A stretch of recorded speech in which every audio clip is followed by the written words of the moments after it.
قال لكم الله سبحانه وتعالى عز وجل: إلا ما عندكم ما تعطيو اليتيم، الإنسان اليتيم اللي ما عندوش باه، حكوا له في راسو وابتسموا ليه في الوجه ديالو. ما تحقروش، ما تقولوش ليه شي كلام الخايب اللي غيجرحوه اللي غيبكيه. لا، حشومه. الله تعالى ما كيبغيش. الله تعالى كيتقلق، سيدي ربي الحبيب كيتقلق الا شافكم كتعداو على اليتامى، راه سيدي ربي ما كيعجبوش الحال. الله تعالى قال لكم الانسان اليتيم الا ما عندكم ما تعطيو له، حكوا له في راسو وضحكوا ليه في الوجه ديالو. هادشي اللي كيقول سيدي ربي الحبيب، حنين كريم مبدل الاحوال.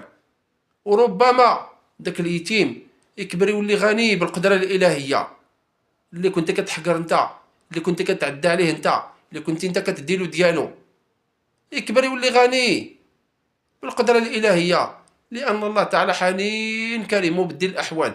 ولهذا راه تعدو راه ما مزيانش، تعدو راه ما مزيانش. شوف، الا قدرت ندير الخير في خويا المسلم ندير فيه الخير، ما قدرتش نسد الفم ديالي.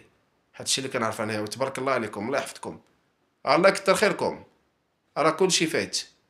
واحد النهار نمشيو بحالنا الاخيره اللي دايما هادي راه بحال السوق الاسبوعي، هادي راه على شيء والله العظيم.